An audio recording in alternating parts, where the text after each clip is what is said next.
Sa Sagyaran, Lanao del Sur, kung saan nananatili ang ilang lumikas mula Marawi, pinipilit ng ilang bakwit na makapaghanap buhay ulit para sa kanilang mga pamilya.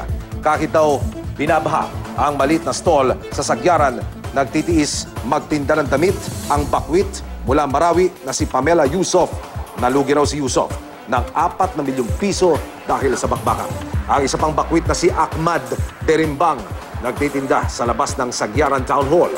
Gamit ang perang dala sa paglikas, bumili siya sa Cagayan de Oro ng maititindang sapatos. Yun nga lang, matumal po ang benta. Tinapay naman at konting gulay ang itinitinda ni Norayay Ampaso na ang pinambili mula sa kanyang nakuhang tulong pinansyal mula sa DSWD. Minabuti naman ni Aminola Indad na mamasada sa Sagyaran gamit ang kanyang tricycle na kanyang dinala ng lumikas mula sa Marawi. Nagpapasalamat ng mga bakwit sa lokal na pamahalaan ng Sagyaran sa pagpayag nitong maghanap buhay sila. Pero nakikiusap din sila sa gobyerno na matulungan pa sila sa kanilang pinansyal na pangangailangan o di kaya'y mabigyan sila ng maayos na hanap buhay.